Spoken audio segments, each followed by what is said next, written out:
wonderful day everyone, this is Dr. Lorna and welcome back to my channel. Today, let's talk about one of the most common health conditions that we encounter in our clinics, hypertension.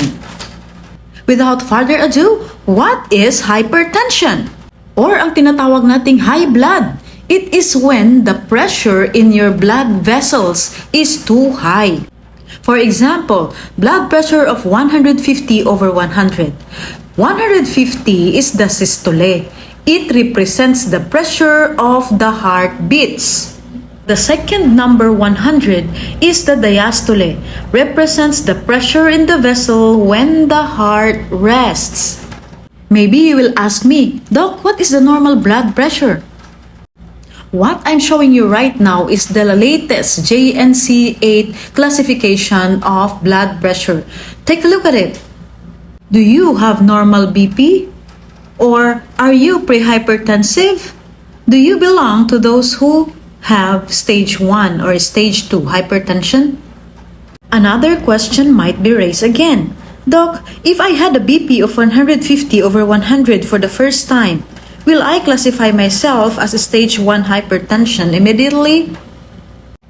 There are different factors to consider that temporarily increases the blood pressure. Number 1, we have stress, alcohol, caffeine, smoking, lack of sleep, if you eat too much, and the medications such as NSAID, ang ating mga pain relievers like ibuprofen, they temporarily increases your blood pressure.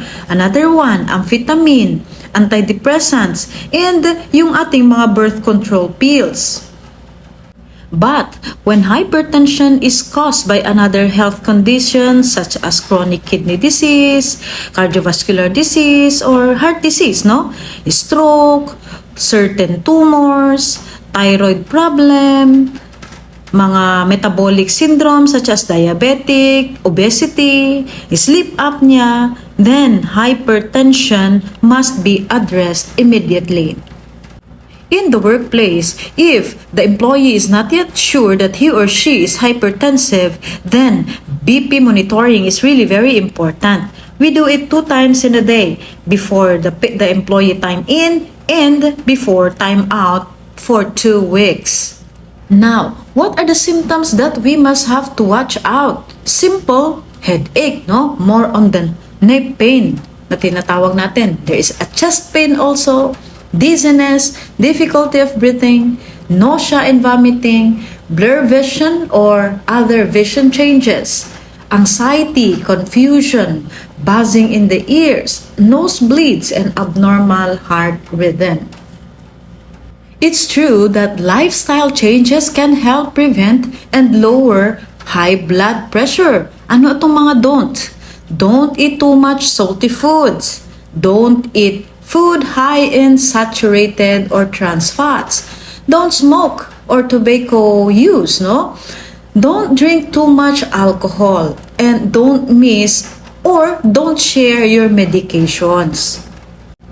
If my don't, of course, meron ding must do. Do eat more vegetables and fruits. Be more physically active, which includes walking, running, swimming, dancing, or activities that build strength like lifting weights. And of course, sit less. Some suggestions like get at least 150 minutes per week of moderate intensity aerobic activity or 75 minutes per week of vigorous aerobic activities. Do strength building exercises 2 or more days each week. I hope that you learned something from this video as a part of our workplace health promotion. Any questions in mind like medications, side effects of these medications, and when to use this, don't hesitate to write it down in the comment section and I will answer it in my next videos.